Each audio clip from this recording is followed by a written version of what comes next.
Very well, thank you. And yourself? Pale sea rose?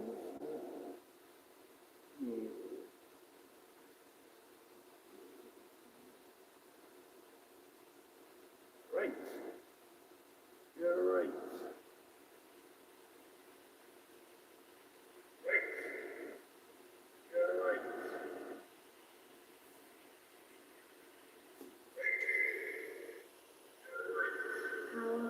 What are the echoes all about?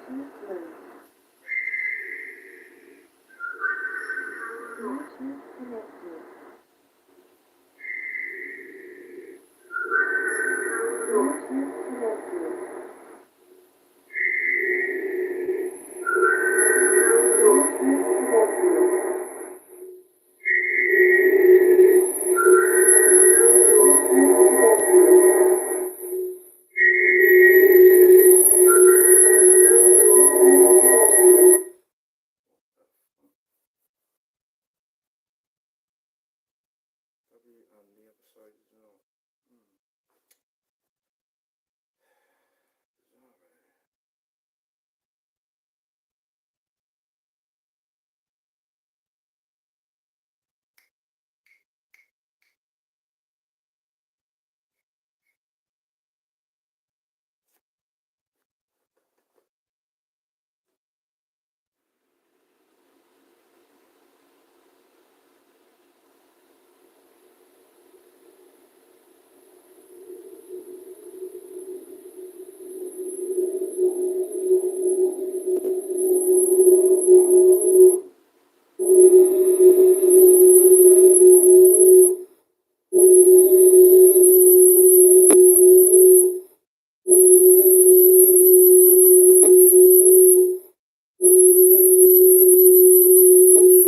That is horrible.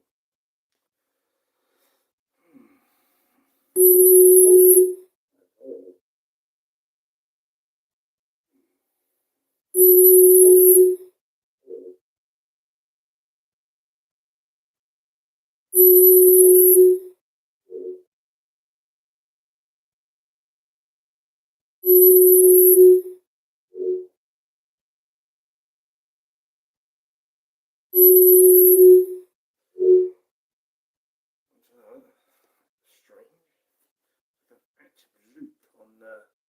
An active loop on the Bluetooth. Yeah. Did you hear that? Did you hear that then, Mr. Sniper? Let's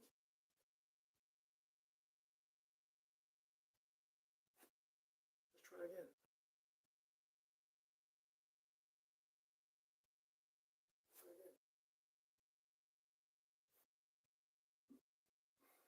Don't get.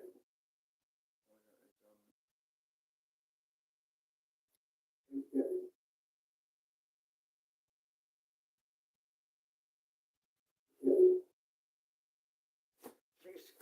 fun.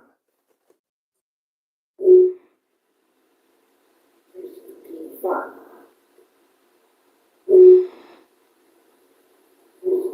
Fun.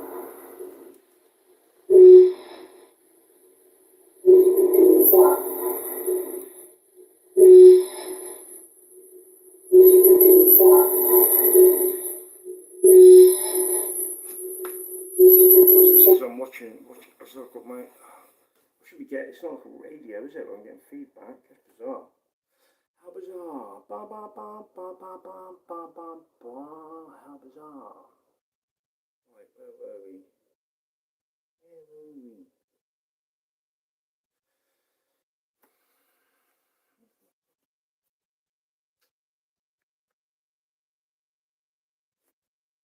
Of going the other direction, of being left. Hey guys, and welcome to this video on the North Node in Virgo, South Node in Pisces. I'm Cassandra, the Saffron Sage, helping you use astrology to evolve. And this video is for you if your North Node in astrology is in the sign of Virgo, which means your South Node is in the sign of Pisces. So if you have your North Node in Virgo, you are here to create order out of chaos. Oh, no. Today I'm attempting to do and go. Hey guys, and welcome to this video on the North Node in Virgo, South Node in Pisces. I'm Cassandra, the Saffron Sage, helping you use astrology to evolve. And this video is for you if your North Node in astrology is in the sign of Virgo, which means your South Node is in the sign of Pisces. So if you have your North Node in Virgo, you are here to create order out of chaos. You are here to responsibly plan and execute that plan. Sandoval, isn't that Sandoval as a angel? Hello, Jane. In an orderly fashion. Having a South Node in Pisces means you had past lives with a lot of Pisces energy. Pisces energy is about trusting the universe, going with the flow, dissolving the barriers between yourself and the other and the divine. So you could have had lifetimes where you were a spiritual teacher, a sage, a mystic. You could have been an addict. I know those things seem very separate, but what's that quote that the schizophrenic drowns in the waters, that the mystic swims with delight? That's the idea of Pisces. It's this otherworldliness. It's the other realm. And the way we get to that other realm is either through spirituality, through some kind of addiction, or through getting lost in some kind of creativity. So you could have also been a painter or a singer or an actor, but if you were one of those things, the emphasis was on the state change that it provided, and you didn't just do it a little. You were lost in it. It was an escape for you. Frida Kahlo comes to mind, where for her painting was an escape from the pain that she had in life. That is a Pisces type of lifetime. So in whatever way you lost yourself, whether it was on purpose through transcending using spiritual practices, or whether it was through addiction or some creative outlet. So the patterns you can bring into this life that it's right for you to let go of, if you have the North Node in Virgo, are escapism. Escaping when things get difficult, not wanting to deal with certain things, avoiding things. These are all challenges for the North Node in Virgo. If you have your North Node in Virgo, trusting the universe is not for you. And if you put a lot of energy in trying to do fields or types of activities that really involve that go with the flow energy, then that might create imbalances for you. This doesn't mean that you can't paint if you want to, or you can't use creativity or be spiritual or do any of those things. But it means if you do those things, you need to do them in a planned, methodical, orderly kind of way, not in a way that escapes you out of dealing with your daily responsibilities or anything else in life. Another past life pattern to avoid or watch for is isolation. You had many lifetimes where you got lost in the moment, in the experience, and that isolated you from other people. So in this life, that can be a pattern where some challenge comes up and your natural instinct is to go on a retreat, or be drawn to go to other lands to explore and connect with something more. It doesn't mean you can't do those things in this life, but again, if you do, they need to have a set beginning and ending and be for a purpose. So the more that you can funnel your spiritual activities into a purpose or into a scheduled routine where you're trying to accomplish a result, even though that's not normally what we would do, that's actually right for you. It's right for you to have limits on your escapism time, if that makes sense. Another challenge that the North Node in Virgo can have is almost like just being really too flexible. When a challenge comes up, people with this placement might have a knee-jerk reaction of going the other direction, of being like water and just flowing the other way. So you might hear them say things like, one door closes, one more opens. This is another phrase that if your North Node is in Virgo, you can try this, right? You can have spiritual friends who say this and you can watch them succeed. Well, maybe their North Node is in Pisces and that's right for them. Some of these broad spiritual concepts will not be as effective for you. North Node in Virgo person can get overwhelmed.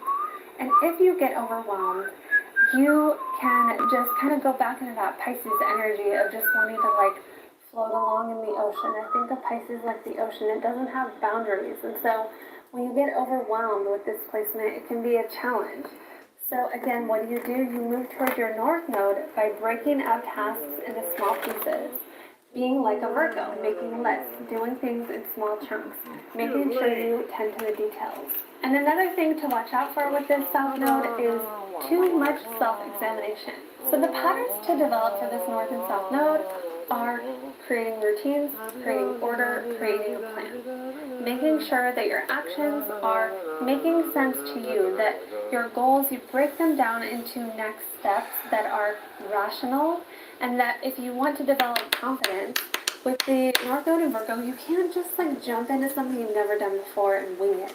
With a North Node in Virgo, you really need to create steps to reach a goal. You need to be able to know what those steps are, and you need to be able to take chances based on the confidence you've developed from the things working or not working.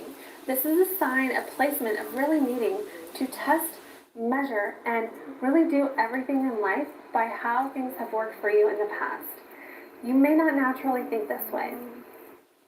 Chances are, it would be much easier for you to say, no, I just want to let it go and trust the universe. That's an energy you'll probably want to rely on. But the more that you can make a plan, be accountable for that plan, decide what you want, and go after it in an ordered, methodical way, a practical way that makes sense based on how the physical world works, the better chances you have of being successful. It is right for you to pay attention to detail.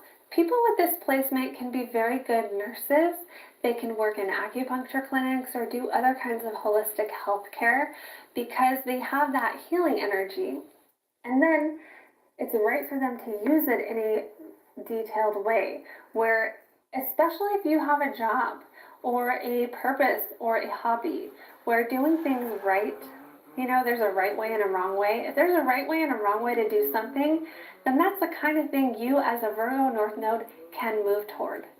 If it's like, oh, you just trust and you see how it goes, you might struggle with those kinds of jobs or those kinds of hobbies. You also need to be of service, and you can do really well in an outcome-based profession, the kind of job where instead of getting paid by the hour, you get recognized for what you can accomplish, because what happens with the Virgo North Node is you can actually end up producing a lot more or accomplishing a lot more than the average person. And so if you're in an hourly job, that can be really hard on you because you're not really going to get the credit that you deserve. Your pay isn't really going to equal what you're capable of accomplishing. Of course, that only applies if you're in the right kind of work and you're in alignment with the rest of your chart. You can also tell if you're on track with this placement because Virgo needs to be of service. Virgo is like the humble servant. Okay, they really need to be of service, useful, and see how what they're doing is benefiting society, people around them, someone. Someone has to benefit from your work in order for you to be truly happy. And so, because of this, the Virgo North Node can have a challenge with when and how to give, how much to give, and giving too much. If you feel recharged after giving, that's a sign that whatever you were just doing is right for you, that you were giving in a way that really worked for you. And sometimes Virgo North Node people really need to set boundaries with themselves around when and how to give and have some kind of structure in their life for that as well. As a Virgo North Node, you can develop a sense of self-confidence, but it has to come from practical experience. Using your analytical side to test and measure and see what has worked for you, what hasn't worked for you, and really move forward based on the physical grounded reality and data, right? Like collecting the data when it comes to what you like to do and you don't like to do. For a Virgo North Node, that would actually probably work for you.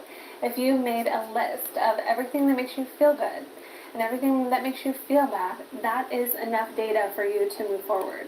Now, again, these activities could benefit everyone, but if you are a Virgo North Node, you won't be able to get away with dropping into that Pisces energy that is beautiful, of just wanting to help the world and disappear. You can't disappear in this life. You're here to focus. Yeah, what's up, to Chief? Focus in on doing something right, being accurate, and really testing and measuring and taking steps in order. Your gift as a Virgo North Node are being able to accomplish a lot. Number 2.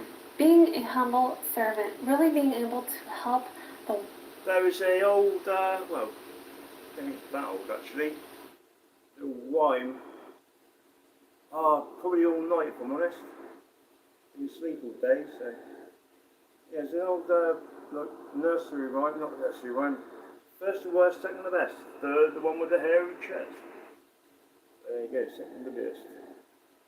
To use the healing ability, the soothing, compassionate abilities that you developed in your past lifetime in this life to help people in a way that is organized and that is efficient.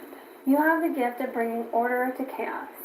However, in order to open up this gift, you have to be willing to get out of your comfort zone and start organizing if you haven't already done so. So that's my video on the Virgo North Node. I hope that this is helpful. Let me know in a comment below if it was. You can join my Facebook group, Astrology and Alchemy, where I go live on the astrology every week. You can book a private reading using the link below. Can you hear me okay? Is the fan a bit loud? You need it on, some absolute bacon there.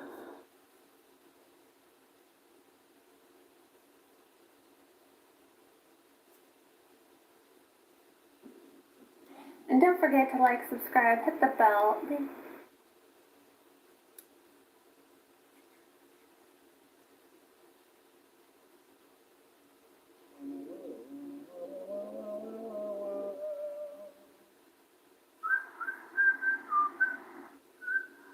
Hi, you guys. How are you doing? Nice to see you guys. Thank you guys for being here. I'm going to get straight into the message, okay? So I pulled one card for you so far, and I want to talk about that. The card that came out for you was the peacock, okay? So this is what you're coming out as today, the peacock and the hummingbird. That could be relevant for someone, but I want to get into like the spiritual essence of the meaning of the card. And I'm going to read it real quick, but I want to talk about it. I want to talk about the hummingbird and you, okay? This is the energy that you have. And the hummingbird, it knows this secret about life, and it knows where to fill itself up. Fill up. The funny thing is, I am a hummingbird, because I'm always a humming. And it knows where not to fill itself up. It knows itself, in other words. It knows what fills in themselves up. They know that going to, like let's say like a matrix, a source from the matrix, that's not going to fill you up. But if you go from the source, that will fill you up. Like creativity, right? Like nature, your spiritual enhancement. It all fills you up. These matrix things, I feel like you were feeding a black hole. And it never did feed, it never fed you. It never filled you up, right? It was like, feeding a black hole. It just you could never get there where you felt satisfied. There was no satisfaction here. So I'm getting someone who didn't feel satisfied within their life, and they started dipping into other things like nature, like their creative arts, like their spiritual enhancement, and you're realizing that these things fill you up. It's not anything else. So that's what we're talking about here. And also what I wanted to say, you have, okay, look, you change the atmosphere when you walk into the room. This is your energy, the peacock energy with the hummingbird. If you found this message, when you walk into the room, the atmosphere changes, okay? And the reason why is because your energy is so potent. Your energy is so potent, and the reason why is because you know exactly how to fill yourself up. You know yourself.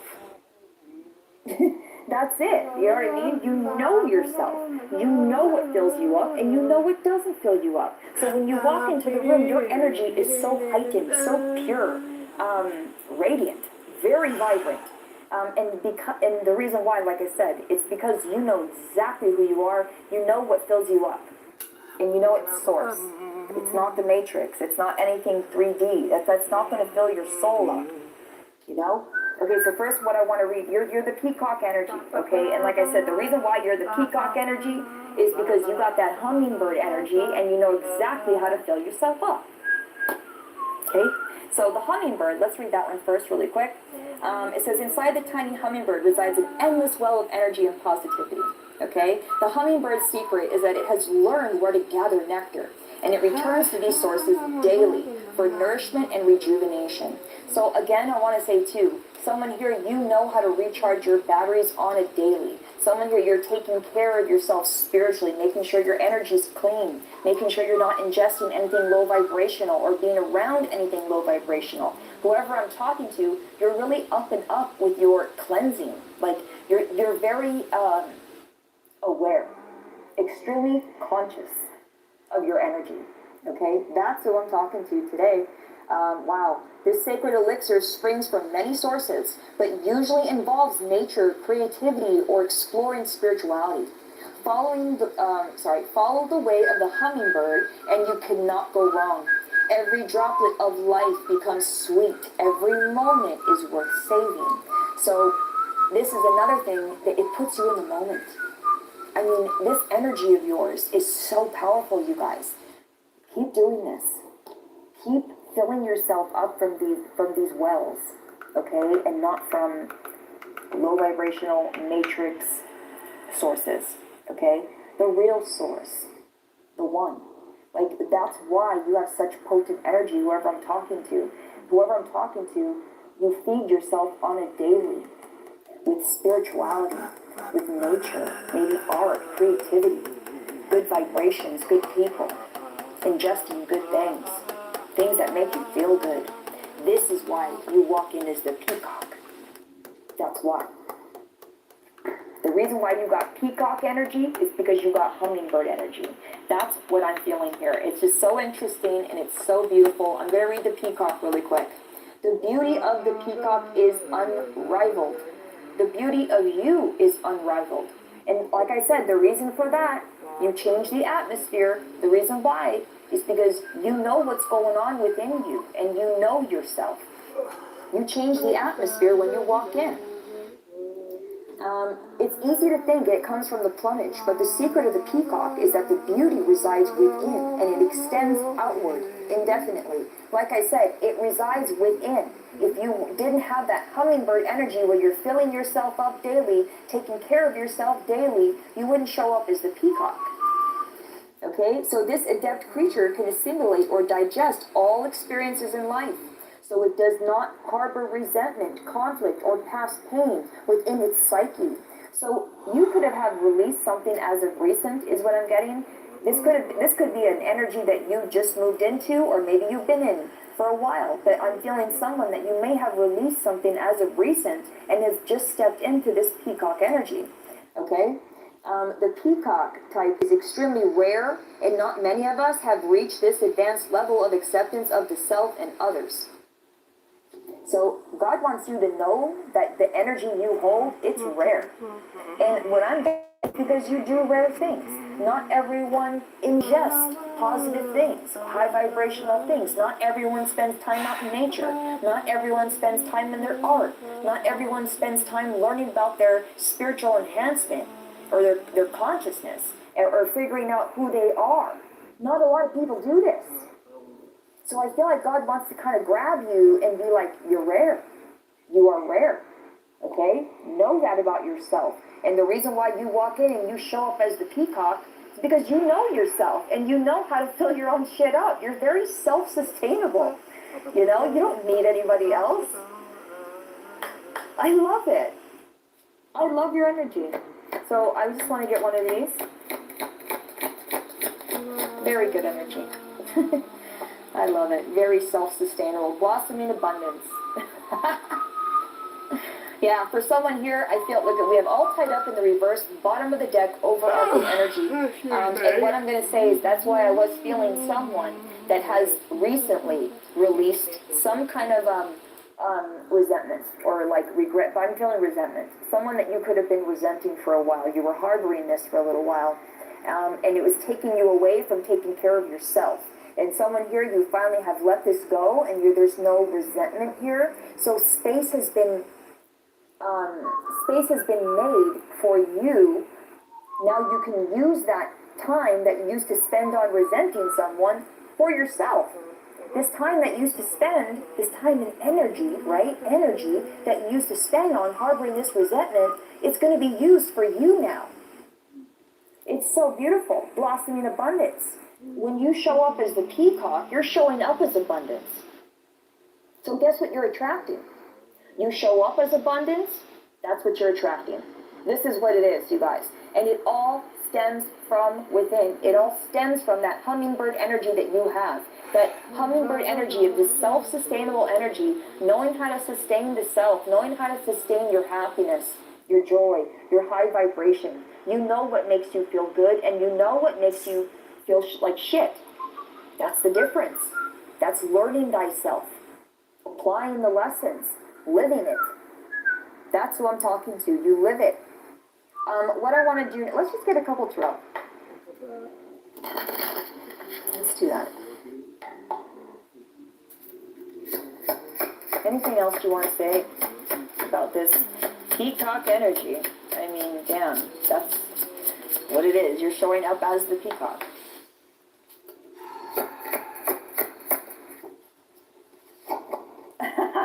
Yes. Yes. Someone here, you did. You have just been through a death and rebirth. That's what this is for someone. You know, others of you, maybe you've been in this energy for a while, but for someone in specific that God is bringing up is there has been a death and rebirth here. God, I feel like after birth, and it's not coming out. So annoying. It's like right there and it's stuck. Death and rebirth. That's why we have all tied up on the bottom of the deck like this in reverse. There's something that you've released, you guys, and it's sent you in a full-on death and rebirth, okay? This is a huge and a deep transformation, okay, of the self, and you're coming out as the Empress now.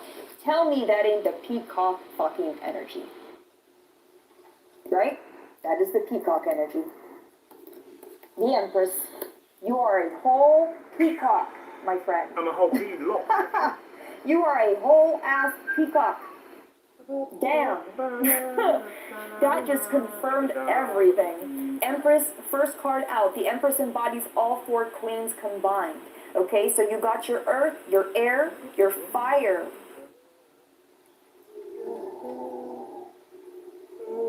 And water. I feel something. What is this? No.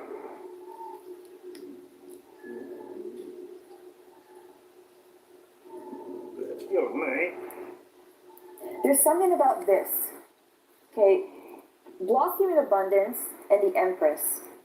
There's something you're supposed to birth here. Okay, there's something you're bringing into creation.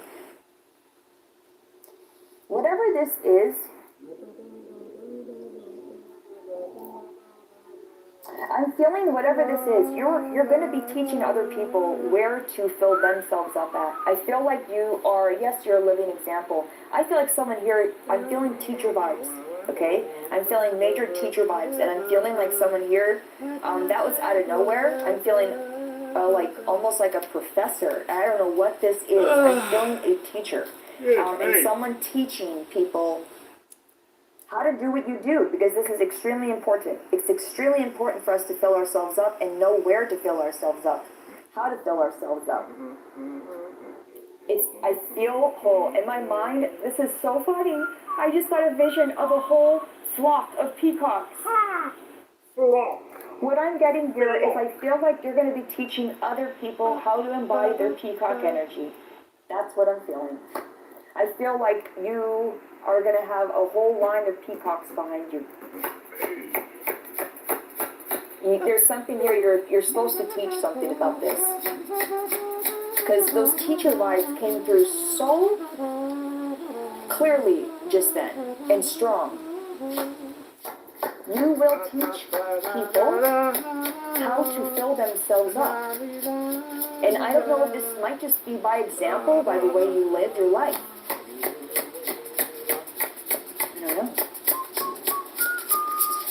Okay, so we got the Empress, we got you birthing something in this realm. You are a creator, you are a nurturer, you're a peacock, you know how to fill yourself up, you're very self-sustainable. I can't believe this. 8 of Wands and the Star.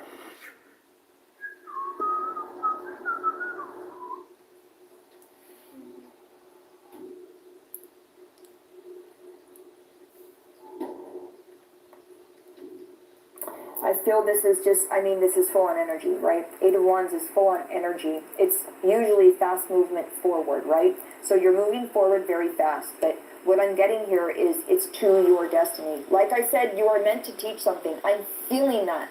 There is it's your destiny to do it, dude. This is something about your North Node, okay?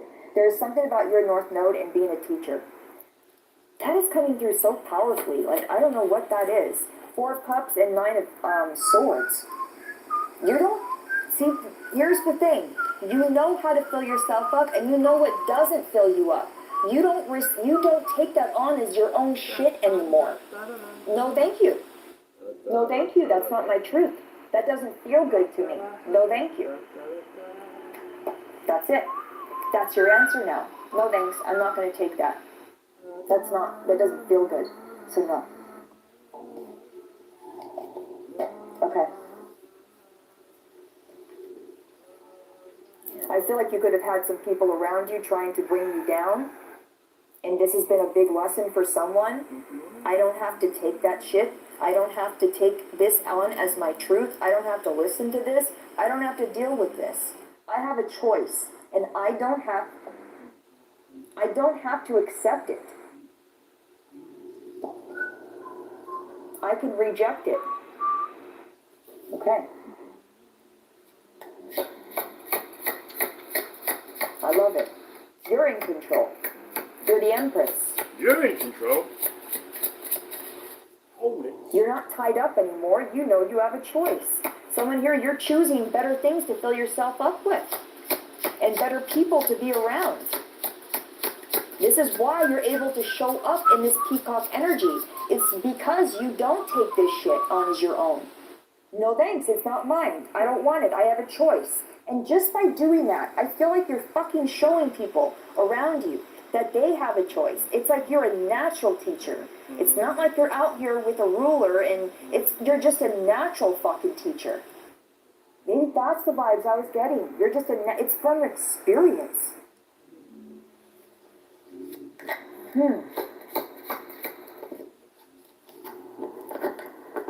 Wow, I can't.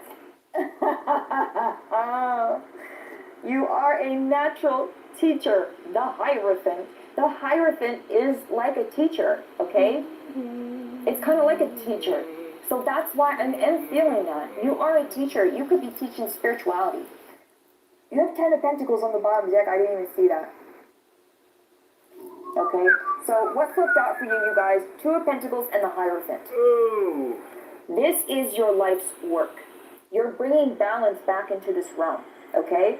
And you're doing it by being that example. And I'm feeling it's through your choices, okay? The Two of Pentacles, it's through your choices. You're teaching people through your choices.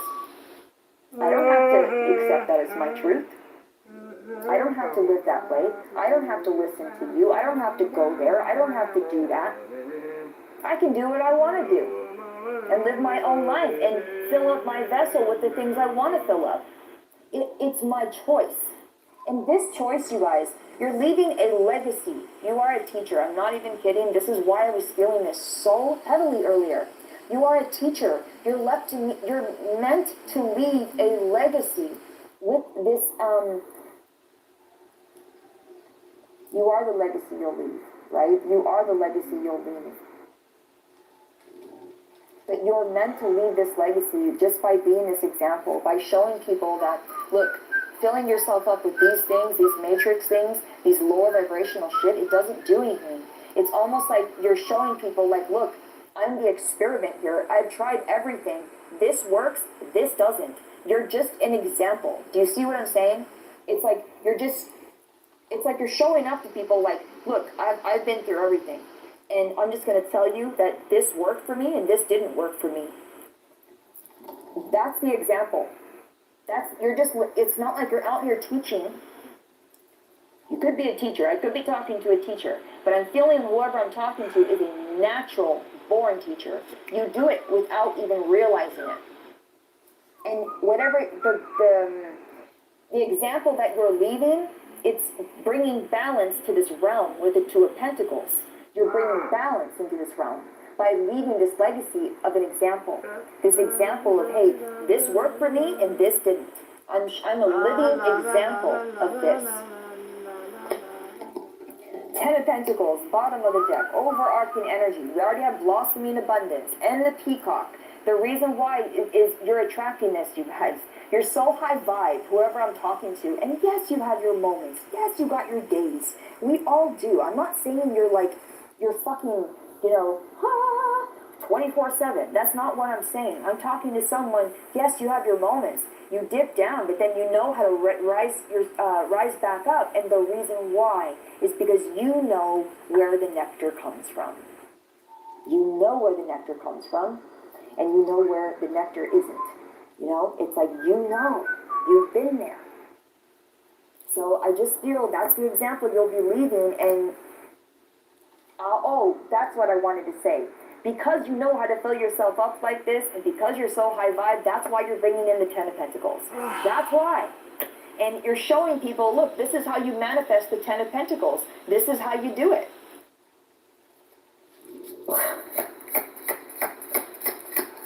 Anything else, Spirit? You know what? I want to get a kipperish before we go here, because I've been wondering.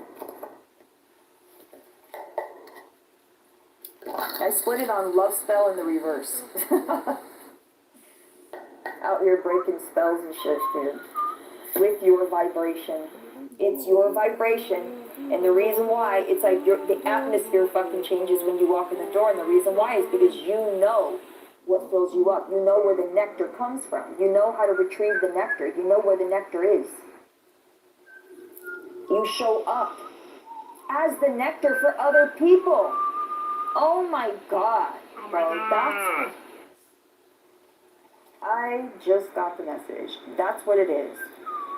Because you know where to get the nectar from, you show up as the nectar for other people. People are literally retrieving nectar from you. You are people's nectar, bro. And the reason why is because you get your nectar straight from source. It's pure. It's high vibe. It's pure source energy. People look at you like a flower where they get their nectar from.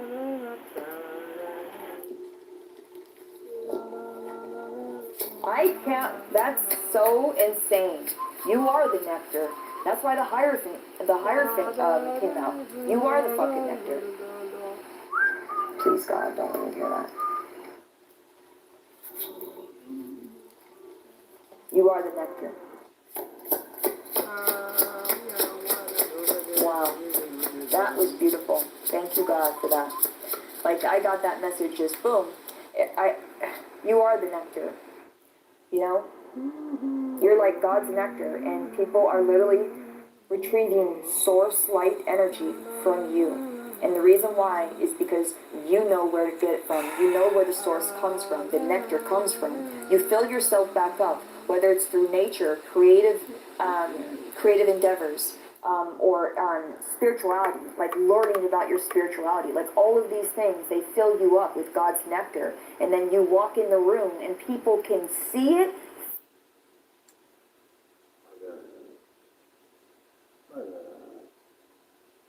And then you walk in the room and people can see it, feel it, all of it, okay? They know that you hold God's nectar. They know.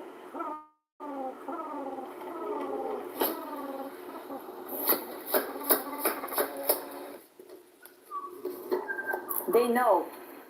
Faith. They know. Guard that nectar, you guys, because everyone knows that you have it. Please guard that. That nectar is sacred inside of you. Sacred. Don't just give it to anybody, okay? Wow. Okay. Now I see another reason why this is coming out. God is saying, guard that nectar. Guard it. Damn. Okay. Guard it. Look at that boss and energy coming out. Divination. You are the boss. You're in control of your own energy, okay? Don't let anybody take that from you. No. I love that. You've taken your power back, you guys. You've taken your power back. With thief and boss coming out, it's like I see someone just ripping something back. You've taken your power back. God is saying that you can read energy. Don't forget that. You read energy. Okay, you're the boss here. Okay, let's get one more. Oh, wow. Divination came out again with community. Okay, Spirit is wanting to make sure. Okay, this is a very specific message. It's not going to be for everybody what I'm about to say. This is for someone on the side. Like side note, side message. You could have a mother figure that is trying to drain this sacred nectar out of you. This is very specific for someone else, okay? You might have a mother figure that has maybe in the past or is trying right now that has always tried to kind of drain that sacred nectar of yours, okay? So God is saying make sure you keep it sacred and keep it safe, okay? It comes straight from source what you have, and it's not for everyone all the time, okay? So I'm getting new community coming in here, but I'm also getting watch out. Watch out for people that want to drain that nectar of yours. It's sacred. And like I said, the reason why it's so sacred is because you know where to get it from. You get it straight from the source. And I'm getting that freaking song. You know that song from Justin Bieber? Peaches, I get my love straight from the source. Doesn't he say that in there? It's something like that. He says something, I get mine straight from the source. That's you. You get your shit straight from the source, okay? It's very pure, and everyone wants it. So please guard this nectar. That's what God is saying. You are the peacock, and the reason why you're the peacock is because you got hummingbird energy. You know exactly where to get your nectar from. Straight from source. Nowhere else. Okay, we got unexpected money coming in here. And this could be coming in a time where you could be worried. And God is saying this is karma. This is crazy how that message just came out. Someone could be worried about money right now. God is saying there's something unexpected coming your way. And that is karma. That's karma, he's saying. He wants you to know that. Like something's going to happen that's unexpected within your finances. He wants you to know this is karma. This is cause and effect. This is for all the good you've done. That's why this is coming. One more. Yes, I love it. Fuck yes. Look at you. Look at you. High priestess in bliss. Moving on. Okay? This is perfect, you guys. And what I'm getting here is you could have felt all tied up at one point because your nectar was being drained. And God is saying that shit's so sacred. You get that shit straight from me. Don't let anyone just come around and try to take that from you. Remember that you are the boss. You're the one in control. You are the empress, my friend. You're coming out of the empress and the peacock. Okay, there's blossoming abundance coming in here for you, and it's going to be unexpected. And God wants you to know that's karma. That's karma for moving on from either some people, places, things, or mindsets that were allowing your nectar to be drained. You're moving on from this. Whether it's a place, a person, your mindset, whatever it was that was draining this sacred nectar of yours, you're moving on from that. Okay? So there's some unexpected things that are about to happen in your life, okay? God wants you to know you have peacock energy. You have sacred elixir in you. And some people, they look at you as this nectar in a flower, okay? And they'll just come and drop in whenever they want and try to get some nectar. And God is saying, remember how to close that flower up when needed, okay? You are the high priestess. Your energy is sacred. And I want to talk, I know we're already kind of 26 minutes in, but I want to say something real quick. I was listening to a message from Cleo Ra. Love her. She's one of my favorite readers ever. Cleo Ra. I love her so freaking much, man. She got me out of a lot in 2020 when I was going through so much. I was going to, you know what I mean? I couldn't do it no more. And Cleo Ra was one of them. Like, I had like maybe, only a few of them, a few readers. And Cleo Ra was one of them. Anyways, I remember her saying that back in the day, the high priestess, like oracles back in the day, they used to like fan them and like make sure they're okay. And the reason why Cleo Ra was saying that, they used to make sure the oracles were okay because their vibration, it was so important. They're an oracle. They needed to stay high vibe, so they wanted to make sure that the oracles back in the day were always happy and taken care of. This is you. You need to look at yourself like that. You are an oracle, and you need to take care of yourself, okay? Make sure you're not around anybody who's trying to take this nectar of yours. Make sure that you are treating yourself as that oracle. That's what I'm going to say, okay? Keep yourself in that high vibration as much as possible. We're human. Don't get mad at yourself. We're human. We're going to go this and this and this. Change is inevitable. It's always going to happen, right? So don't get mad at yourself for that. But give yourself the gift of peace. Give yourself the gift of your own love, okay? The way you love everyone else, the way you pour into everyone else, the way you show up as the peacock and the hummingbird all the time, show up like that for yourself right now, okay? That's the last thing I'm going to say. It's so important for you to stay high vibrational. You are an oracle. And it's very important for you to stay high vibrational. This is why the peacock and hummingbird's coming out, the nectar we're talking about. It's your nectar. You get your shit straight from the source, and everyone knows it, everyone can feel it, and they try to dip in. So that's the message here, is you moved on from letting people do that. And you're moving on as this teacher, this sacred teacher that you just show people.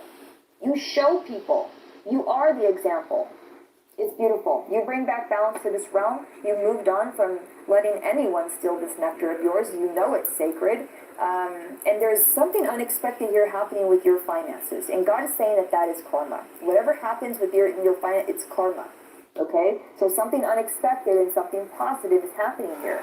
And the reason why is you took your power back all the way.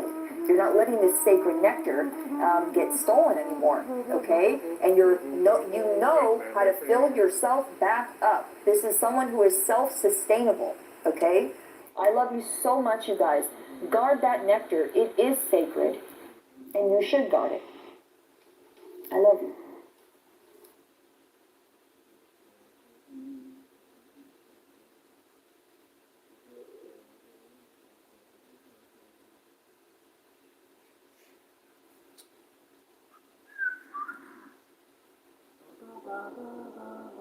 Hi, you guys.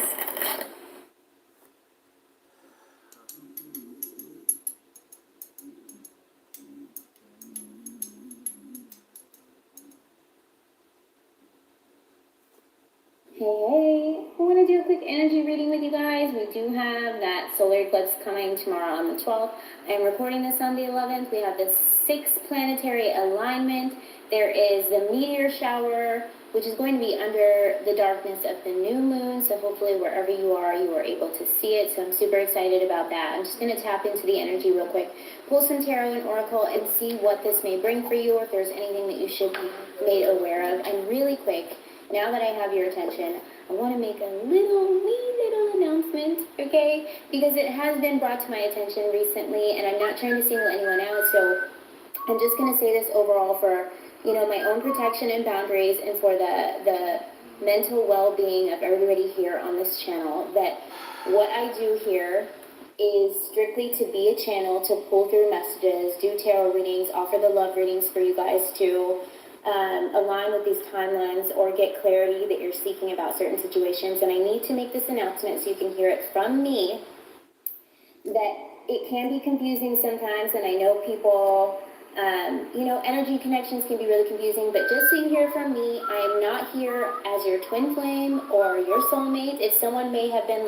considering that, maybe it's golden, I'm here to tell you it's not. And I don't want anyone to be confused. I don't want to send out any mixed messages. What I do here is strictly business, okay? It's me working with spirit to channel these messages for you. They are not from me. And I just feel like there's a lot of stuff that I've seen recently, I had to put up really strong boundaries.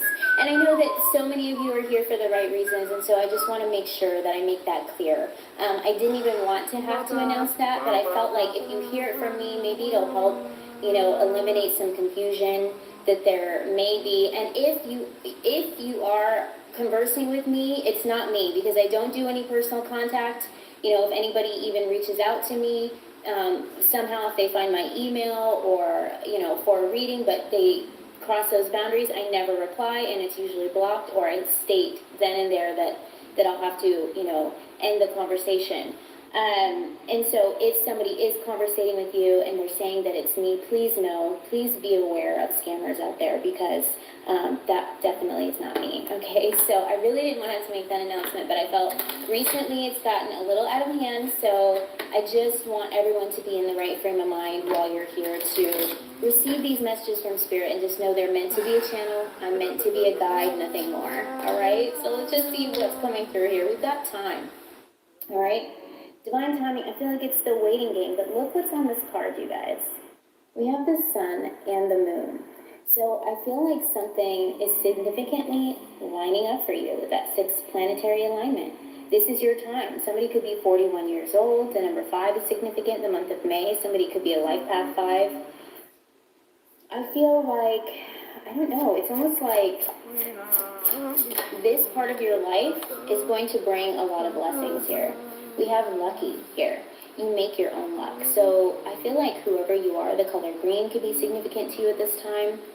There's something blessed that you are emitting in your frequency, and what that's doing is pulling in something as a blessing for you. We got the number 47 here, which is also the number 11, which could also be the number 2. We got life path 2 here. The month of February could be significant.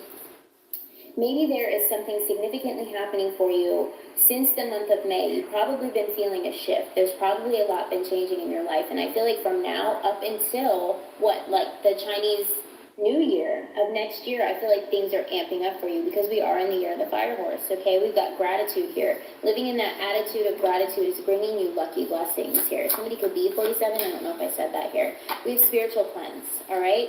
Now, just as I was saying, that a lot of energy shifts are happening. I feel like it's really important to keep your energy clear right now. As you're processing new energy coming in, old energy coming out, a lot of people are being agitated as well. So it's important that you keep your energy cleansed, so you're not carrying around everyone else's energy at this time, okay? I feel like maybe you're going through a cleanse when it comes to your personal relationships, yourself, and so that's automatically going to change the relationships that you have with others, in partnerships, in energetic connections, however it means to you. Okay, give me one more card here. We have karmic path, Saturn here. Wow. You know what I'm hearing here? The sky is putting on a show for you, right? Because there's so much going on internally. The 6th planetary alignment is telling me something is coming to alignment because you closed out some sort of karmic path. Now, I feel like this is bringing in, with this lucky card, a lot of good dharma for those of you that have been kind of rectifying everything that you've been through, right? So every time you learn a lesson, it's kind of like you go through this level up. Some of you could be even feeling better. Like, it could happen overnight. Like, you could just feel like when you look in the mirror, your skin looks better, you're feeling brighter, you're feeling more energetic here. Whatever this is opening up for you, it's like a portal, okay? It's aligning a path for you. And when the meteor shower comes through, it's almost like these wishes, these things that are coming in for you. I'm seeing them as like the Eight of Wands, okay? They're coming into alignment. They're lighting up the path. This is why it's coming in the new moon, because the new moon is bringing on new energy. So what I'm seeing here is things that you've been patient for with the timing card here. The sun and the moon is lining things up for you. You're balancing out your energies. You're releasing things that were keeping you on some sort of a karmic path with this spiritual cleanse. You're cleansing your energy. You're being in this attitude of gratitude. It's bringing on these lucky blessings for you. So if you found this message, I feel like that's the path that you're on here. Wow, I split the deck on the sun, you guys. It's like a portal right now. The sun is very significant. The sun represents Leo energy. It's a new moon in Leo, but we are in Leo season here. So I feel like you're really releasing something that was a limitation on the mind as well. Maybe there was something that you were trying to force in the past, okay, with the Son of Swords coming out here, which is like the Knight of Swords, okay? Owls could be significant. So I feel like there was something that you're going to receive clarity on. If you haven't yet already, whatever this is coming through, it almost feels like there was this need to try and force it by the information that was given to you, right? And because there was a kind of a delay or timing put on it, I feel like you're going to see things clearer here. It's almost like you're going to receive some sort of message from the universe that is going to allow you to release a karmic path or step into alignment from it, okay? Or both here. Let's see here. What is this about? What is this? Clarity. Ace of Pentacles. I'm hearing everything is right on time, okay? This is showing you like a target, okay? It almost looks like an archery target. That might mean something to somebody. But the Ace of Pentacles means this is aligning you with something new, okay? It's not going to be the way that you maybe envisioned it, but it will be new, okay? And it's right on time. When I was seeing the Eight of Wands in my mind's eye, this could have to do with a situation that had to do with matters at the heart with this wilted rose here, and the Five of Pentacles. Maybe you felt like there was some sort of door that was closed that you didn't want to be closed. But whatever is coming in for you, I'm seeing here the Ace of Pentacles. It's almost like the universe has you in target, has you in line for whatever it is that's meant to come in for you, okay? But it requires some sort of spiritual cleansing. It means cleansing of the mind, cleansing of the way that you thought it has to be by the information that you were given, okay? Whatever it was. And I feel like whatever this is going to tend to this flower here. And I feel like the flower's not dead. Do you see that? It's just wilted. And I feel like that could have been like your energy. Like overnight, I'm seeing here there's some sort of shift happening within you. Okay, we do have the King of Wands here coming in. Lightning could be significant. A thunderstorm could be significant. That also represents spiritual cleansing, especially if there's rain. The wind and the rain will bring on new energy. It clears out any stagnant energy. Okay, I just got a notification.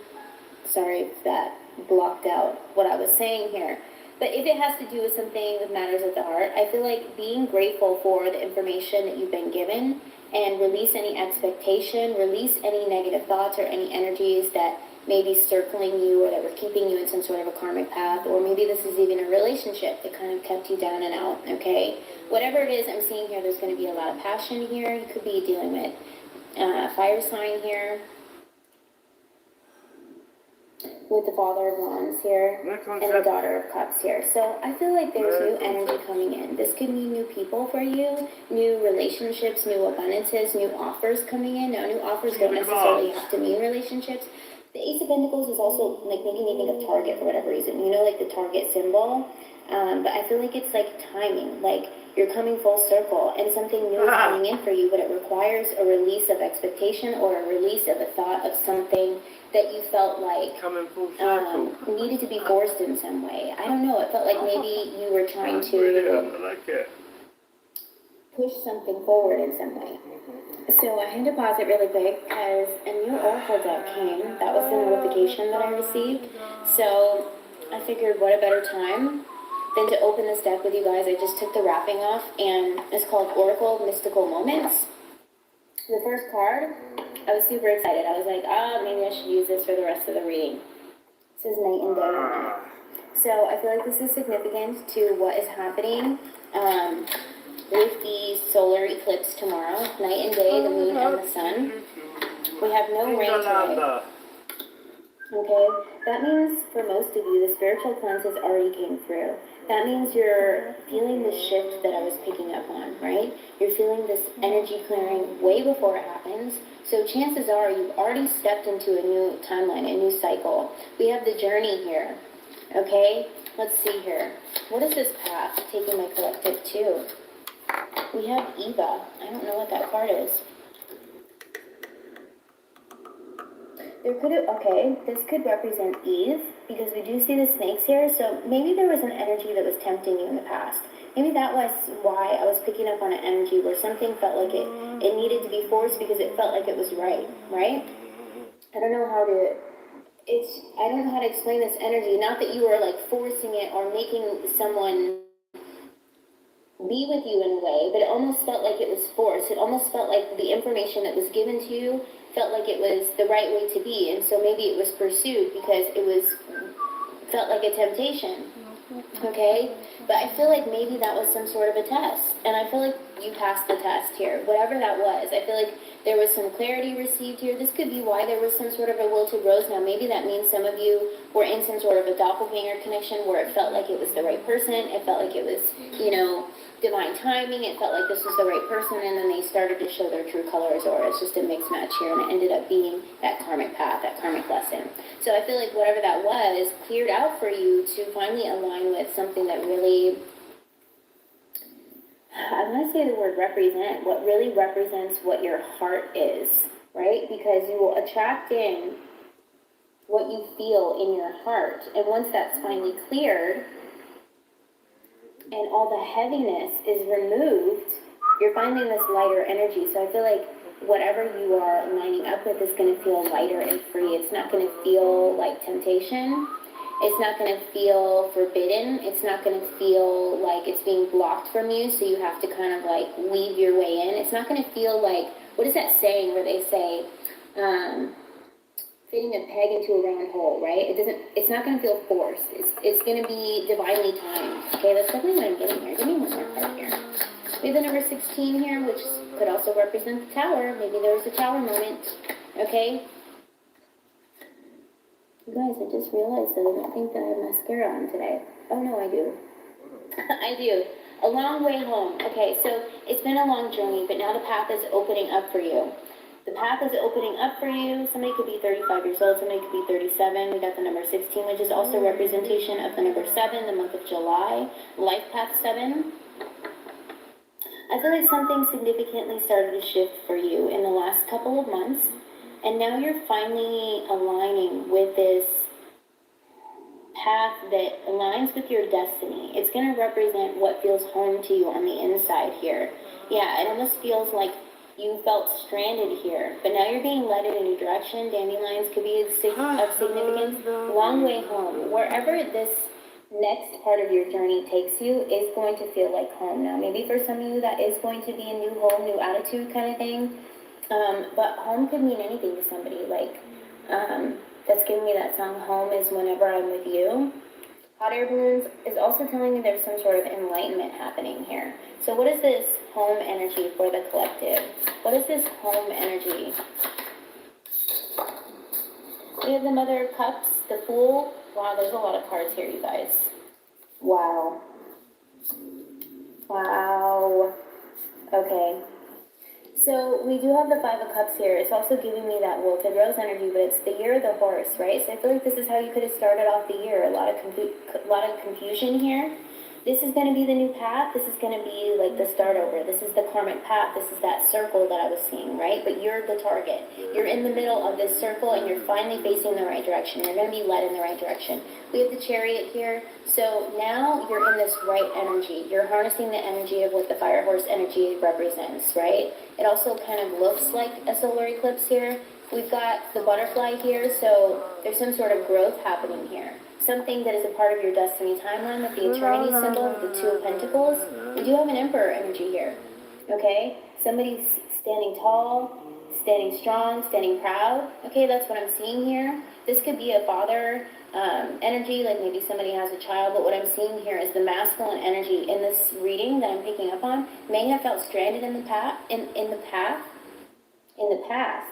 This masculine energy may have felt stranded or felt lost in the past, but whoever this masculine energy is finally being guided home with the. Okay, so there could be a masculine energy in this reading who's going through a significant level of ascension during this alignment, during this solar eclipse here. All right, we do have a Mother of Cups here, which is telling me the feminine energy in this reading is a representation of love in itself.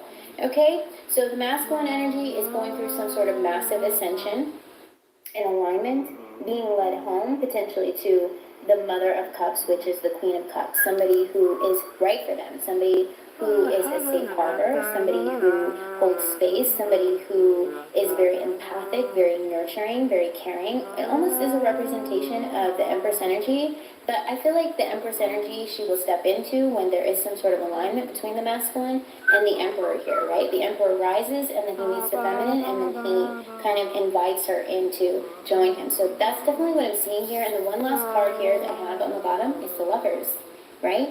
Think of the right people for you. When there is divine alignment happening, think of releasing control, right? Anything that felt like it needed to be forced in the past, when the right energy comes along and you release control, think of two energies in a cage, almost like birds, right? And I've talked about this before. When you finally open up the cage, well, in the cage, they're kind of like two energies bouncing off of each other, right? They can't be in sync. When you open up the cage, they go their separate ways. They go through their ascension, they do whatever they need to do, they heal in some ways, and when the timing is right, they will eventually come back together and be like these two, I want to say geese or swan here are on this card, and they're flying in sync, so it seems like they're flying home, okay? And I feel like they're almost giving a representation, and with the stars and everything here, it's almost like they're being led to their true north. They're being led to this destiny timeline because there's an overall energy here of finally releasing control, right? And this is kind of leading you in a new direction from feeling stranded. And when you're feeling stranded, it's kind of like you're standing in the middle of that karmic path, but you're only seeing one way. And it's kind of like a U-turn rather than a full circle is what Spirit is giving me. Now, this new direction here, I feel like, is leading you in the right direction. These wishes are finally like leading you on the right path with the right people, okay? So I'm going to go ahead and close it here, you guys. I just wanted to tap in and do an energy reading, and I appreciate you if you're still here, and I appreciate you listening to me for that quick announcement. I'll probably be on and do another reading in a couple of hours, so stay tuned for that, and I'll see you guys later. Bye.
Like what it sounds like is the... Hi, I'm Dr. Jackson Crawford. I'm a specialist in the Old Norse language, currently teaching at the University of California, Berkeley, and as of fall 2017, moving to the University of Colorado, Boulder. I'm back today with another video about a topic in Norse language and myth, and today I want to look at the names of the runes. I've done a video about this before, but I am remaking it because the previous video had somewhat poor audio and I had used a very light orange marker because it was all that I could find on the board, and that was pretty hard to read. So what I've done here is I've written out the Elder Futhark. This is the oldest stage of the runic alphabet that we know of.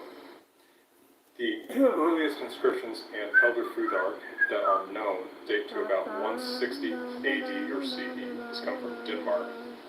And the Elder Futhark continues to be used till about 700, at which point it is replaced in Scandinavia by the 16-letter Younger Futhark, and in England and Frisia by the expanded Anglo-Frisian Futhark.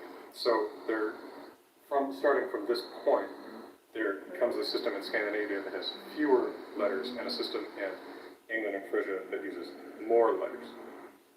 The names of the runes are not actually attested at any point in Elder Futhark. We have to remember that there are actually fewer inscriptions in Elder Futhark than there are in Younger Futhark, Anglo-Frisian Futhark. This is a much earlier stage of the language. This is not the alphabet used to write Old Norse or Old English. The Old Norse language, the language of the Vikings, the sagas, the Eddas, is written in Younger Futhark. And so I think people overestimate just how much is actually preserved in Elder Futhark, and also try to over-apply it to languages like Old Norse and Old English. I have a video about how to write Old Norse and runes using Younger Futhark, which I'll link in a card in the top right corner. And since the names of these runes aren't preserved anywhere in Elder Futhark, we have to sort of try to figure them out, reconstruct them from the names that are preserved in the later runic alphabets.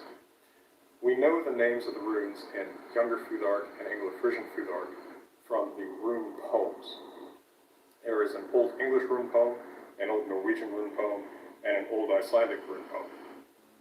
Each of these poems uses a couple of lines for each rune that have a memorable image or a couple memorable images to help remember the name of the rune. So, for instance, in the Old Norwegian rune poem, a personal favorite of mine, the rune for M, which is called Mother in Old Norse, has this little ditty. Mother moldar auki, mikil great og hauki. Mankind is mud given glory, a hawk pulled strong. This is just to help remember the name of the rune by using alliterative lines of verse. So, Mother, Moldar, in M, alliterating, and then in Nikkel, Greg, or Hauki. This is a pretty simple, basic form of Old Norse or Old English poetry, and it does make for fairly memorable lines. I have a translation of the Old Norwegian rune poem along with the Old Norse text that's available as a Patreon reward if you look at my Patreon page, and you want to check that out. So, these rune poems, which give us the names of the runes in Younger Futhark and Anglo-Frisian Futhark, are what we use to try to figure out what the names of the runes were in Elder Futhark. But Younger Futhark, as I pointed out, has 2/3 as many runes as Elder Futhark, so there are 8 runes that we have no information on the Norse names of. So, a lot of the time, we're actually reconstructing on the basis of almost only the Old English rune names.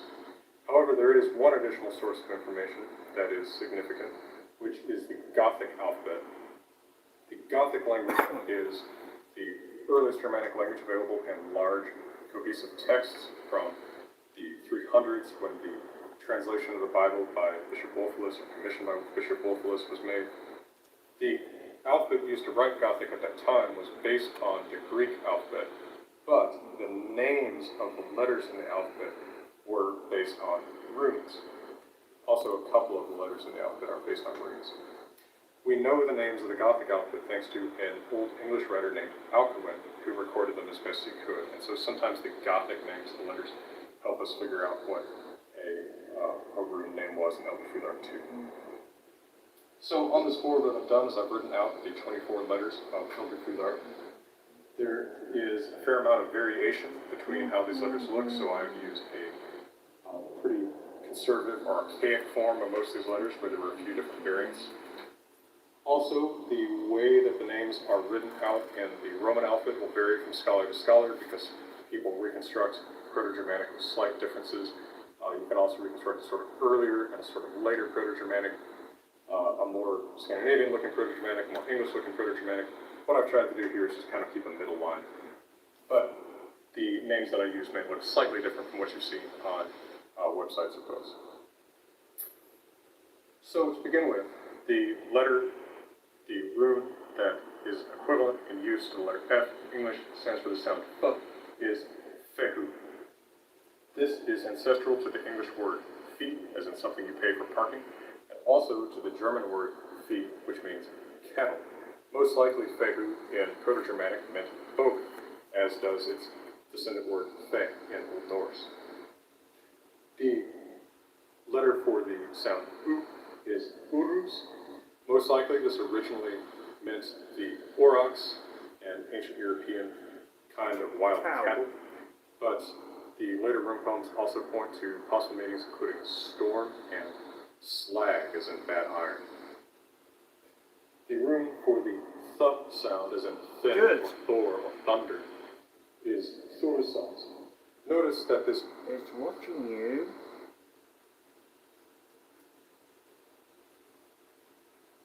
rune is borrowed in Old English and Old Norse, as well as by modern scholars for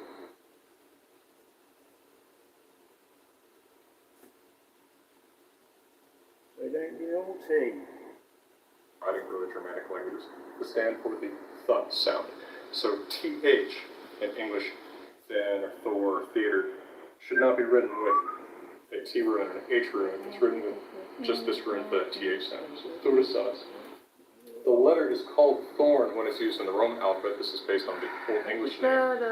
But the Elderfjord name was more likely thurisaz, which means giant, which is based on the name in the Old Norse tradition.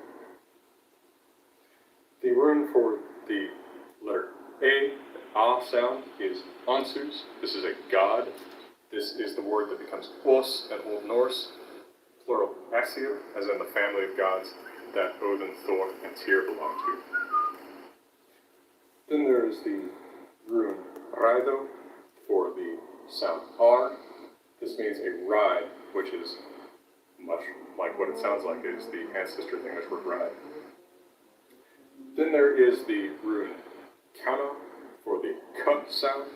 This most likely has its Norse meaning of a blister or boil or sore, although the meaning suggested by the English rune poem, the torch, is also possible. Then there is the rune for the G sound.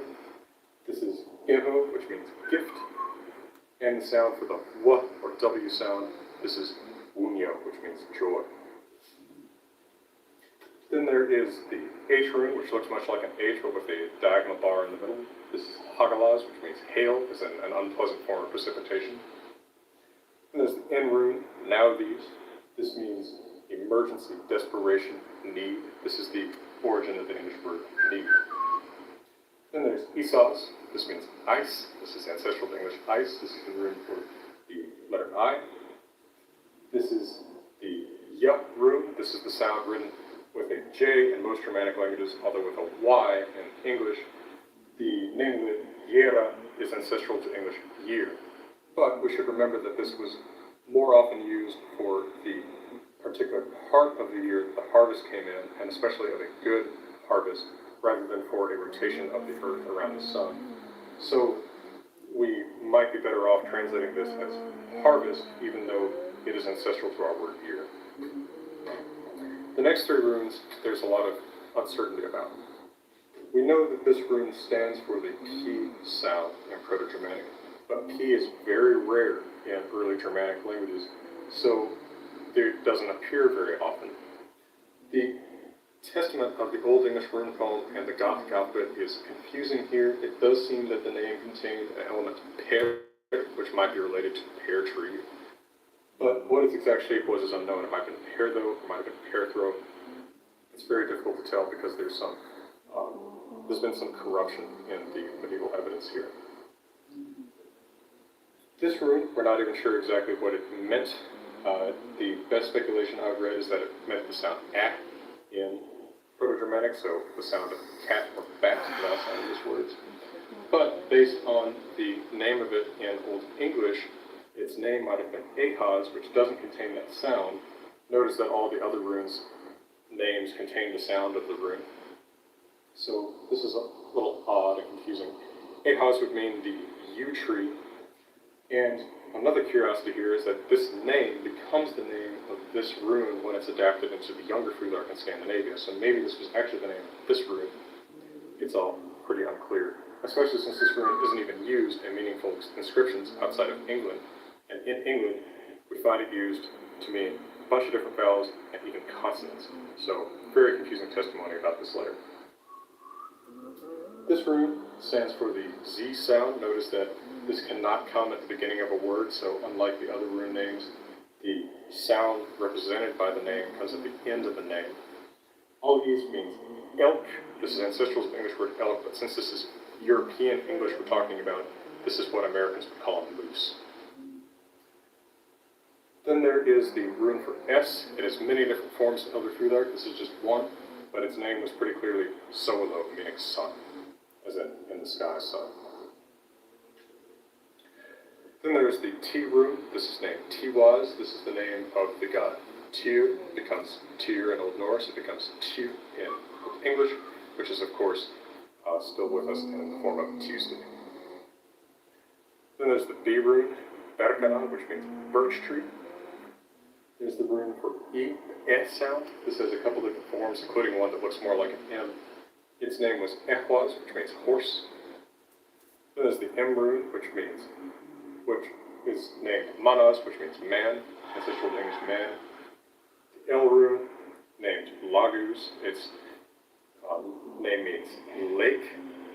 This also has sometimes been reconstructed as Laukaz, which would mean onion, leek, garlic. Then there is the second rune that has a name that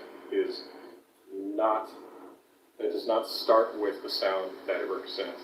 Ingwaz is no word in Proto-Germanic or any Germanic language that I know of can start with the NG sound. This is the sound like it's saying or rang or fingered. The name Ingwaz is the earlier name of the god Freud, god of agriculture.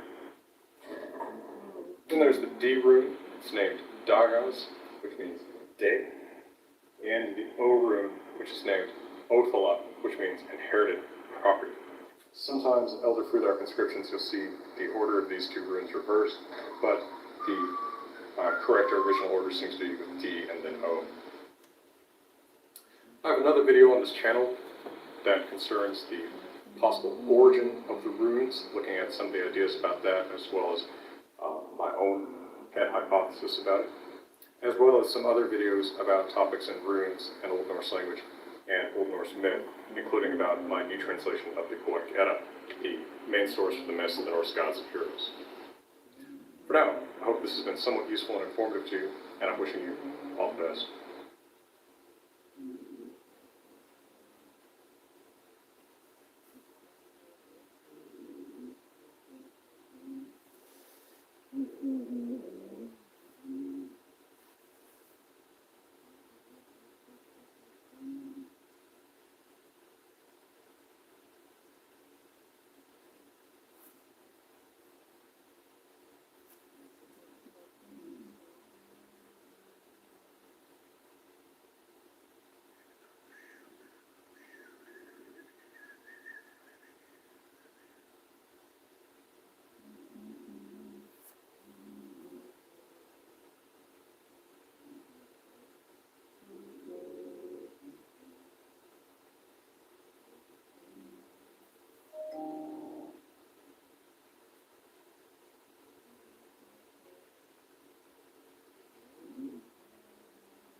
out.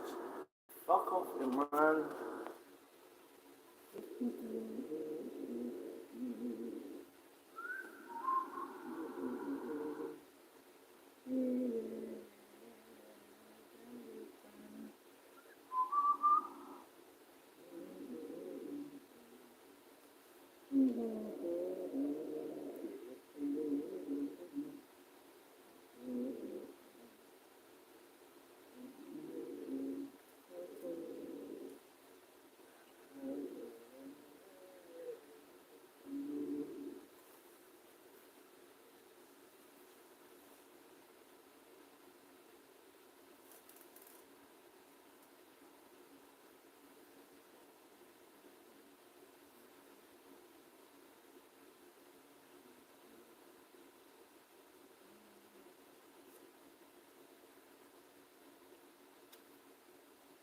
Hours. That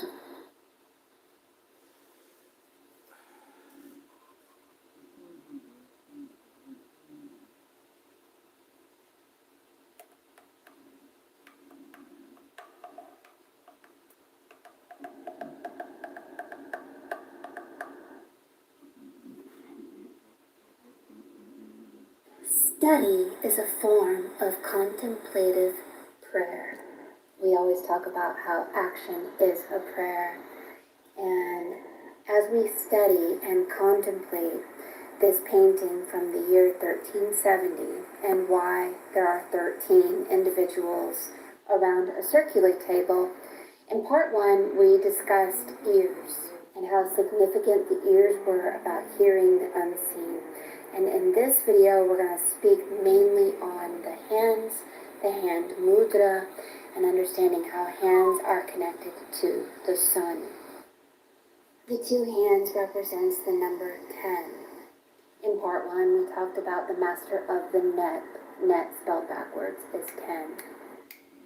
I would also like to preface that I am not an expert in hand mudras, but I do understand enough to get this choo-choo train started and getting us into our prayer or our study of the communication of the unseen world when it comes to hand positions, the power of the hands being the hand of God and how it awakens us.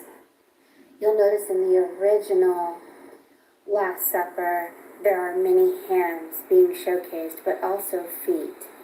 This piece from 1370 shows no feet at all, which is significant. The piece from 1370 is primarily focusing on hands, although it would be interesting to study the hands of the conventional Last Supper along the rectangular table. Let us begin looking in the very center of this piece. It's kind of difficult to tell whose hands are who, but if you look closely, you can see how the hidden arms and the hands, which splash around like water, like tidal waves, are, to me, a communication about secrets. Hiding the arms, and secretly the hands show up. The left hand of Christ is resting on the Divine Feminine with 5 fingers. The Divine Feminine has a middle finger really showcased, representing the middle pillar in between 4 poles, 11, 11. The 4 hands represent the number 20. The Freemason symbol is XX, which is 20. 4 hands. The number 4 being significant because 1 plus 2 plus 3 plus 4 equals 10. Again, it's all about the number 10. The letter G in the symbol in the center of the Freemason symbol represents your face. Your face has 7 holes, 2 eyes, 2 nose holes, 1 mouth hole, 2 ear holes. That's your 7th chakra is your head that has 7 holes. The hand resting on the Divine Feminine is 5. The fingers above the other hand of the Divine Feminine is 5. Her hand pointing downward, 5, and another hand pointing downward has 5 fingers. holding the sun or the light or illumination. Nothing. 5 fingers pointed east, or 10 fingers pointed east, 10 fingers pointed south. The second man is holding the light in his fingers, the thumb and the pointer finger connecting, showcasing 5 fingers, or the 5th state of matter, which is quintessence. There are yet again many hands in this third frame where they point at objects, and even the man there at the 8 o'clock position is pointing down with his middle finger. This is the middle pillar. It's the 5th state of matter. The 7th person is only showing 7 fingers holding the apple, which represents your 7th chakra, which is your head, and the apple representing your skull, and an upgrade, basically, of your brain so that you can bridge into the 8th chakra. The 8th person has 5 fingers below the table, 5 fingers above the table, representing flesh and spirit in equilibrium or balance. The 9th and 10th characters are showcasing only 8 fingers. Right next to them is an octahedron, which represents the number 8, water and fire. Water being 4, fire being 4, which is 8. This is your solar light body. This is your Merkaba. This is your chariot. It is actually freedom, because the prison guards of the realm of 7 can only control the number 7. You're free with the number 8. The last frame shows 13 fingers. This represents having dominion over time, over Pisces, over duality. In Chinese mythology, there was a god who had to control the 10 suns, that the 10 suns could only present themselves one at a time. Remember in the Tower of Alchemy that suns are a technology that downloads into our radio of our brain or our halo. Each sun upgrades us. As the sun flips its magnetic polarity every 11 years, which is 1111, which is the king, we begin to move from sun to sun to sun until we complete and understand the ultimate sun, which is the 10th sun. We did a reading where we saw that we were moving away from the white unicorn, the Monoceros star system, and heading into the Archer. And this god is called the Archer, who protects humans from being burned by the sun. Kundalini is a fire that can burn you if it were to fall upon you all at once. This is why the hands are separated, because each hand represents, or each finger represents, a sun, and the language of the sun and the teachings of the sun to upgrade our chariot of fire, our solar light body, and bringing that divine feminine into our individual and collective consciousness so that we can operate with equilibrium, and ultimately that we do things for the will of our higher self, not the will of appreciation or feeding our ego. So this god from China represents the Orion's belt, the Archer, and according to esoteric mythology, the Archer is the resurrected Osiris, which basically is our last temptation. Are we willing to give up the glory of being loved and liked and appreciated? Are we willing to give up the voice that is motivated by people agreeing with us? Or are we willing to do the work and the study for our higher self and for the glory of God within us and without us? And that's where I am personally. I am wanting to get rid of all energies and all motivations toward glory. and do the studies that Spirit is asking me to do. And one of the things that Spirit is asking us to do is really kind of get into these hand mudras because it is part of the language of the sun. Let us read from page 236 in the Tower of Alchemy, where it describes what mudras are.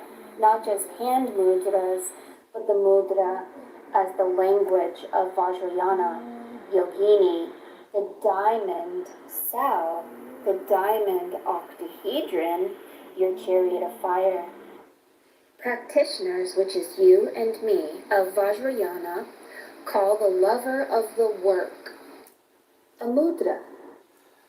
The lover of the work is the lover of studying truth, allowing the light that you see in that ancient 1370 painting of the 13 individuals at the Last Supper, eating inner illumination or light, piece by piece, sun by sun. Mudra holds several meanings. It is best known by Westerners as the ritual hand gesture. But it also has meanings such as the symbol or the seal. The Mahamudra of Ati Yoga means the great seal, the great gesture, or symbol, being the paradoxical realization that samsara, the illusion of separateness, is rooted in nirvana. Or to put it in Kabbalistic terminology, that the Lord and his temple, which is creation, are one. But a mudra is also a being, a human or otherwise, who assists the yogi, the yogini, the alchemist, to make the final integrations, to achieve the sacred marriage, the hierogamos. For a true adept needs to be a self-polarized being. Like you see the man holding a fish in the underworld, fish coming to 42, which is the god sin of the underworld, and the ability to move from the underworld to the upper world easily without being trapped by the underworld. And we've all been trapped by ego. We have mommy issues. We have daddy issues. We have peer issues. We have sibling issues. And it begins to manifest even in our spiritual work. And going through the deathless death is really kind of letting go of that and waking up and studying and hearing what Spirit has to say and sharing it, and whoever hears it, fine. If one person hears it, fine. If 1 million people hear it, fine. It doesn't matter. We're just the vessel that is integrating and understanding. Page 237, the Soror Mystica. This is the sorcerer or the mystical sorcerer.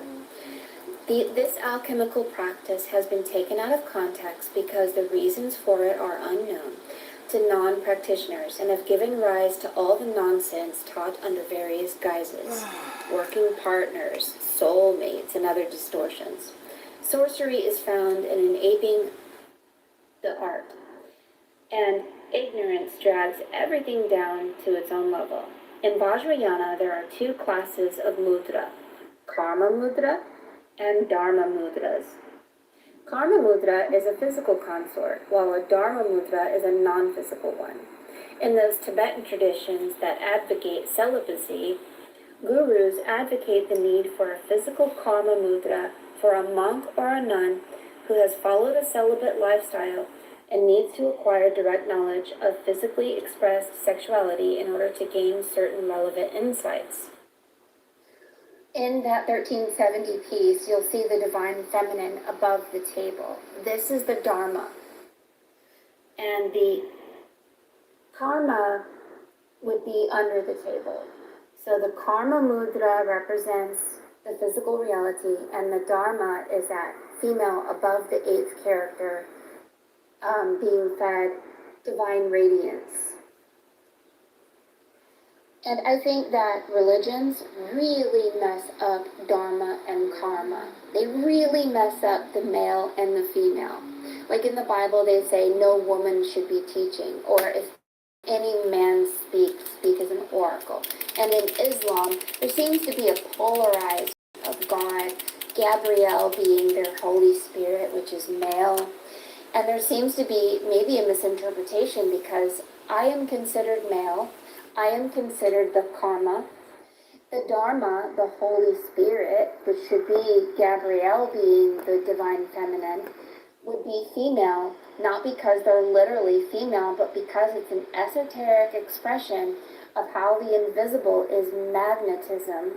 Jesus, electricity, Mary Magdalene, magnetism. We are considered the Jesuses, and the divine feminine is the magnetism, and how we can utilize flesh and spirit to shift bodies of gods, timelines, through knowledge, through mudras, through balance. And remember, electrons is a channel in which we can travel to parallel timelines, parallel bodies, or in other words, enter into a sun, a new sun. There are many suns. That's why the suns look different. In alchemy, they call the female mudra soror mystica, a mystical sister or sorcerer. And a male mudra is called the frater mysterium, a brother of the mysteries. For male practitioners, this subtle focus is precipitated as an inner figure of the soror. Wisdom personifies non-selfhood. And she thus absorbs all the individual desires which naturally flow toward or outward and focuses them inward and upward, which is why the eighth individual has his head tilted up. It's just another way of saying we're not giving our power away to people. We're not giving our power away to silly worldly materialism and possessions. We're seeking first the kingdom of God and giving all glory in our voice and our actions to the will of the divine, which is the middle pillar, which is neither male nor female. It's the third aspect, which is what? The Christ child. And what is the Christ child? The sun. So this is the sun, which is electrons. The moon and the earth represents protons and neutrons. The sun represents electrons that live forever. But try telling these religious people that if any man speak as an oracle, that it represents both male and female because it is talking to all physical beings. And that Gabrielle is the divine feminine. Michael, if you can't see them, they're considered female. They should be addressed as such, not that they are. Really, they should be addressed as androgynous, or the child, neither male nor female, but in the Trinity, the third aspect. Where on page 238 in the Tower of Alchemy speaks of this and says that the perfect discourse is the Hermetica, or Hermes, and this is both sexes, both male and female. When you get rid of Pisces and kill the Christ on the cross, getting rid of Pisces, you are left with Aquarius and Aries. Aquarius is 11, Aries is 1, and what does it produce? The thrice great, Hermes, the thrice great, 1, 1, 1, the Trinity, the top part of the octahedron, the bottom part of the octahedron.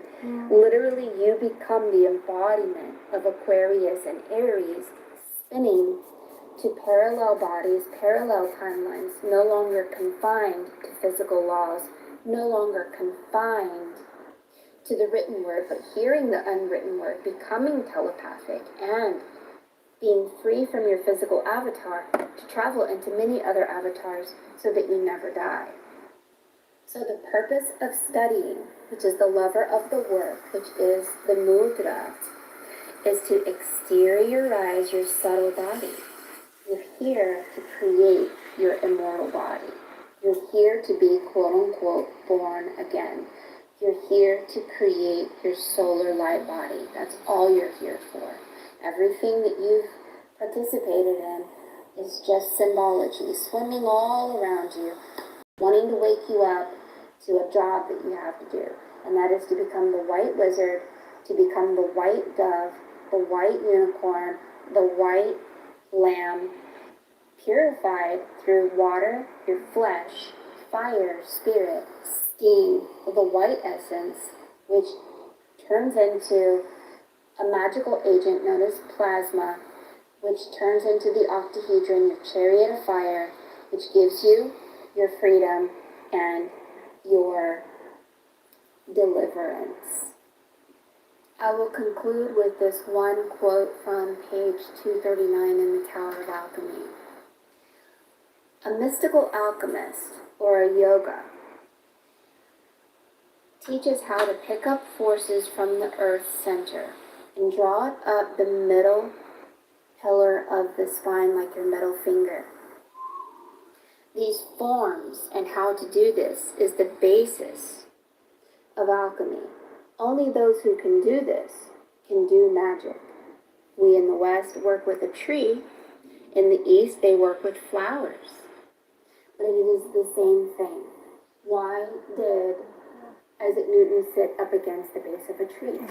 Why did Buddha sit up against the Bodhi tree? Why is this tree being so an important element or symbol where Jesus was nailed to a dead tree? Odin hung from a tree. What is this? It represents a magic. Remember, magic comes to 33, and we are here to understand the third sun.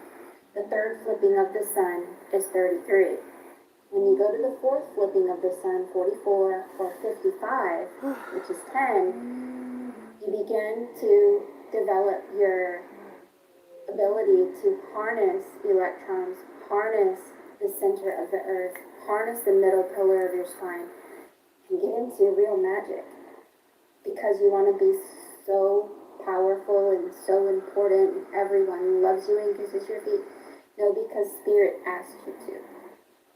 And your devotion is to ethereal laws and to becoming the best that you can be and to finally accept and receive your divine inheritance.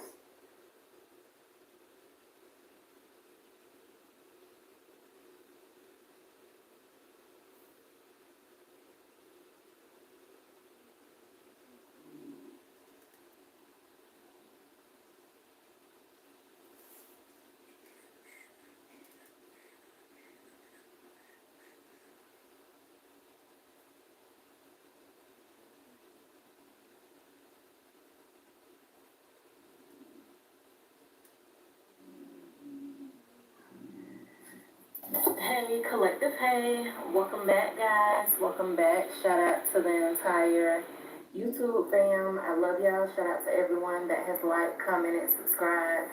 Thank you guys for the super thanks, okay? So let me see, collective. I'm going to use this oracle, actually.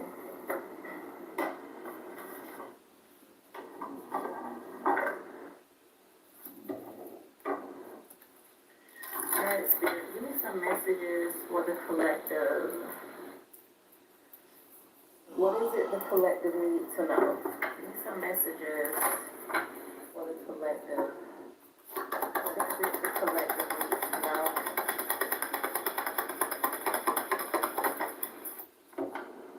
We have deception and envy.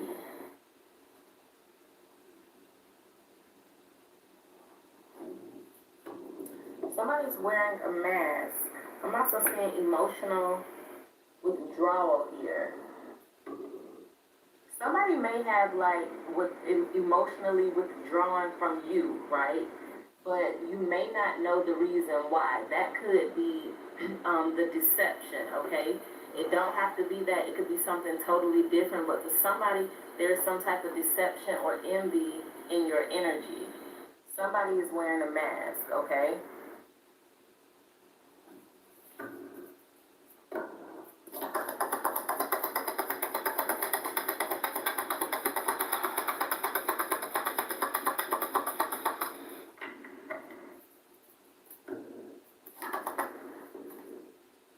Hold on, collective. I don't know if I can reach it.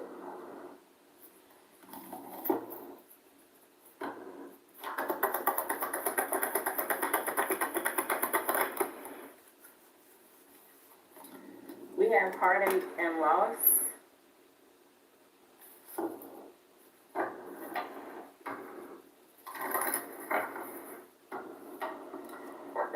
energy of like somebody grieving something, but why?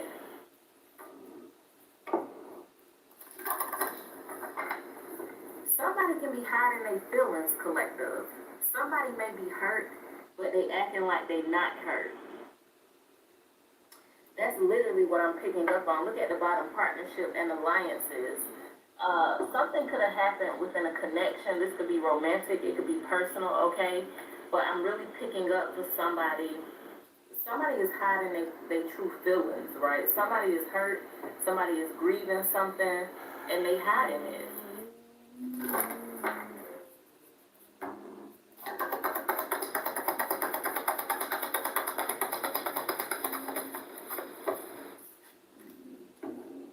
Look, mental conflict, I'm seeing spiritual union at the bottom. Somebody is in their head about something. Look, it's split here, spiritual union and destiny, right? What did I say? Somebody is in their head about something. It's like somebody is what's the saying, like head over heart or heart over head. I feel like that's the battle with somebody, the mind and the heart.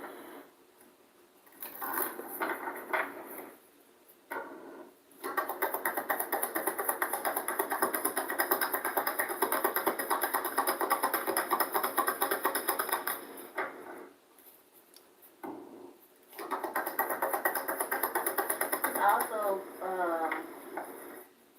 you know, got me an energy of like somebody is being ego driven, right? Yeah, look, suffering and silence. A lot of blue, heavy emotions. Heavy emotions, again, blue represents the water, okay? A heavy energy of emotions coming through. Somebody's been dealing with something and they have not been speaking on it. This is the energy, especially with mental conflict. Somebody have a lot of things built up, okay? What? This makes sense. Okay, so I had to start the reading over, right? I had started the reading and then I had to end up starting it over. So initially, the first reading that I started, I had to start it over because I could hardly speak. Like, I can't even explain it. Like, my words just wasn't coming out. My throat chakra was kind of getting blocked. And I said that in the beginning of that reading, I'm picking up on the energy of somebody's throat chakra being blocked. So that same energy is coming back through, suffering and silence. Somebody going through something, but they are not speaking on whatever it is that they're going through. This could be you, it could be somebody in your energy. You might be deceiving yourself.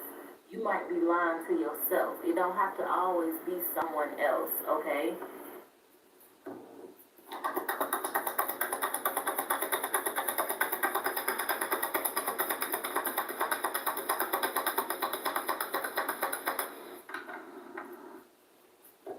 Give me one more.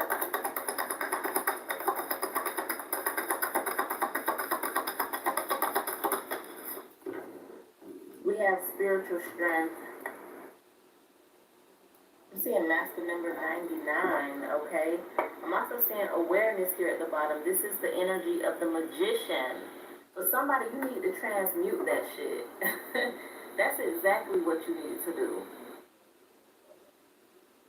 Magicians, right? Alchemists, right? They turn lead into gold. You have the ability to turn negative energy positive. You have the ability to turn negative situations in your favor. For somebody, this energy around you needs to be transmuted, okay? You need to tap into your spiritual strength. So, I kind of feel like for somebody, this is your energy. It could be something that you are deceiving yourself about. It could be something you in denial about. It could be something that you don't want to accept. Like I say, somebody is dealing with something. It say heartache and loss. Like I say, you could definitely be grieving something.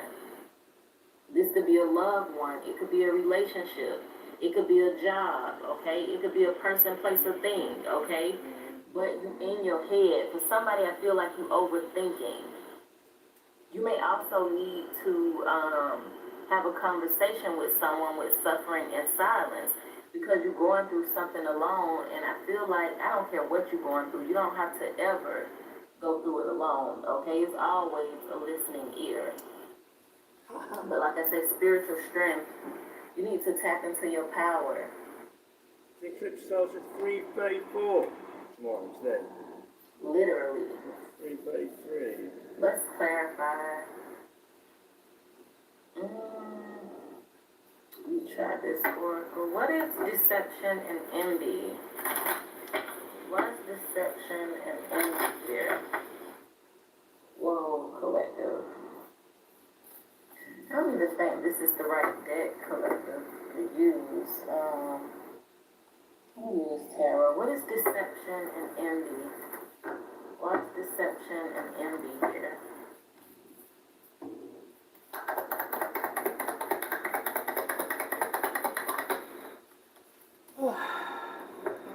We have the Four of Cups, and I'm seeing the Empress here.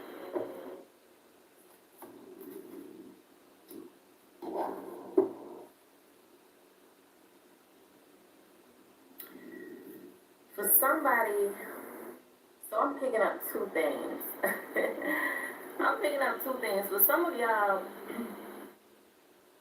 like I said, it's somebody in your energy that is hiding their feelings. I feel like somebody has not expressed, somebody has not communicated their intentions or how they feel. Somebody is most definitely still holding on with the Four of Pentacles here. With the Empress here at the bottom, I'm also picking up an energy collective of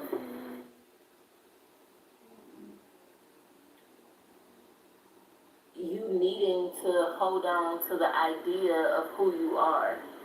I'm also seeing the High Priestess here. I'm also picking up for somebody, you could be holding on to something that you need to release. Holding on to something that you need to let go, okay? It could be some type of deception or envy around that thing that you're holding on to. What is heart and